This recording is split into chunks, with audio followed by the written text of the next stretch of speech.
হচ্ছে জিন পাহাড়, যার কথা সবাইকে বলবো ভিডিওটা বলছিলাম। জিন পাহাড় আমরা সত্যি ভালো লাগবে এবং সত্যি এখানে অবিশ্বাস্য জায়গা। একটা জিনিসের নিয়ম হচ্ছে, যে কোনো জিনিস রোডে ছেড়ে দেবে, উঁচুর দিকে যাবে এবং সেটা মদিনার দিকে। এই পাহাড়টা এখানেই শেষ।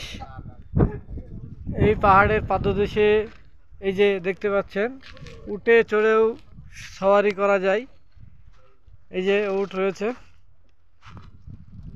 এখানে পর্যটন হিসেবে বিভিন্ন রকমের দোকান, কেনাকাটার দোকান। এই উট কা মালিক কোন है? এই উঠে চড়ে মানুষ এখানে ঘোরে বিনোদনের জন্য। আমিও এসেছি।